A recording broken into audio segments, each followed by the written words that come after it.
This is a video response to Cody's video, Dan Effing Brown. Now, if you're not already subscribed to Cody, you need to go do that. He just finished up Vita and did an amazing job of it. But I digress. This video is not about Cody. It is about Dan Effing Brown. But before I get into what I think of Dan, let's lay some groundwork, get some background established. Dan is a YouTube partner who has two channels currently. His main channel is Pogo. His secondary channel is Dan Brown Universe.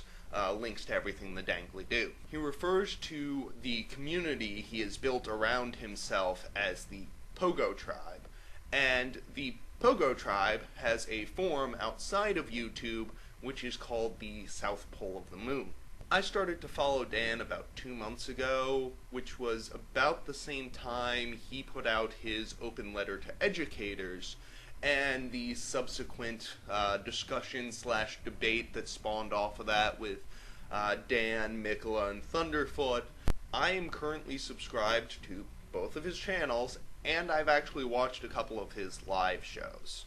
So now that I've kind of established the background, let's get into what I think.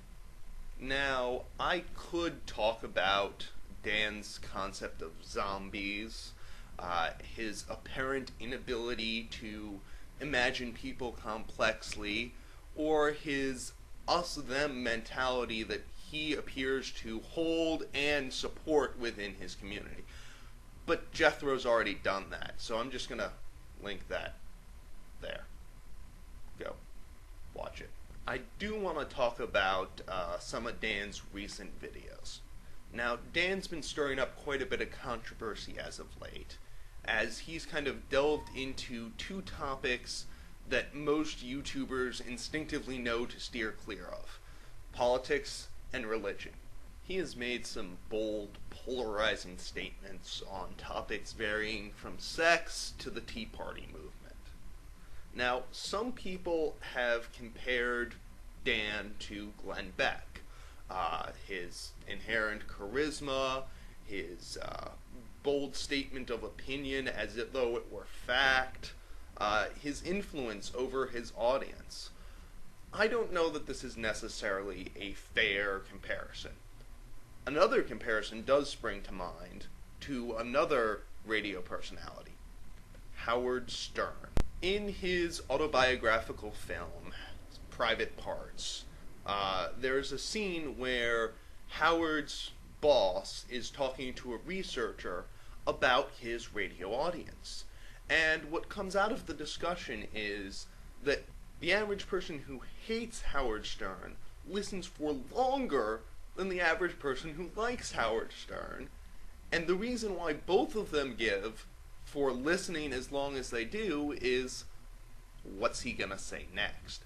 People are tuning in every Monday to see what new controversial topic Dan's gonna throw his opinion at. Now, I would not presume to know or guess at Dan's intentions, but let's look at the numbers. Tea Time, his discussion of the Tea Party movement, got 78,396 views. For comparison, Wall Wednesday of the same week got 30,252.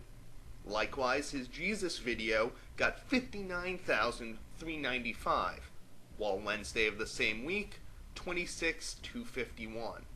Now, Dan can count as well as I.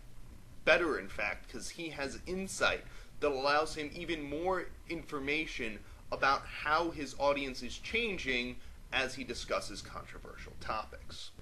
Controversy generates views, views generate revenue, revenue pays the bills. Now, Dan's found some other ways to make money on YouTube outside of his two current channels. For about a week in November of 2009, Dan was the host of a show called PopTub. Now, I'm going to link it in the dangly-do, but in a nutshell, the show is what would happen if Ray William Johnson sold out. The point has been made that Dan does interact with the community to a much greater extent than most big-time partners. this is certainly true. He has built quite a community around himself. But that's exactly it. He has built a community around himself. Compare the Pogo tribe to Nerdfighteria, the community that surrounds the Vlog Brothers, Hank and John. The Vlog Brothers didn't set out to create a community. The community spontaneously formed, and they didn't even coin the name Nerdfighter or Nerdfighteria. That was the Nerdfighters themselves who first defined themselves as a community. Dan has gone so far as to put out a list of values that define the Pogo tribe. By comparison, the Vlog Brothers have only ever offered as a definition of Nerdfighter that they are made of awesome and aim to decrease suck. And when asked, how will I know if I'm a Nerdfighter, they've consistently answered, if you want to be one, you already are.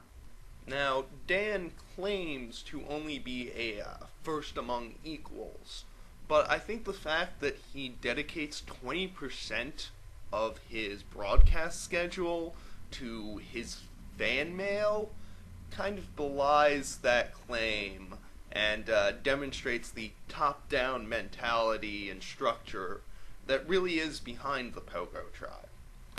That said, I do have to give credit where credit is due. Dan does have an exceptional talent at starting conversations. Most famously was the open letter to educators, and the broad discussion that started across a huge swath of the YouTube community. Also, look at this conversation we're having.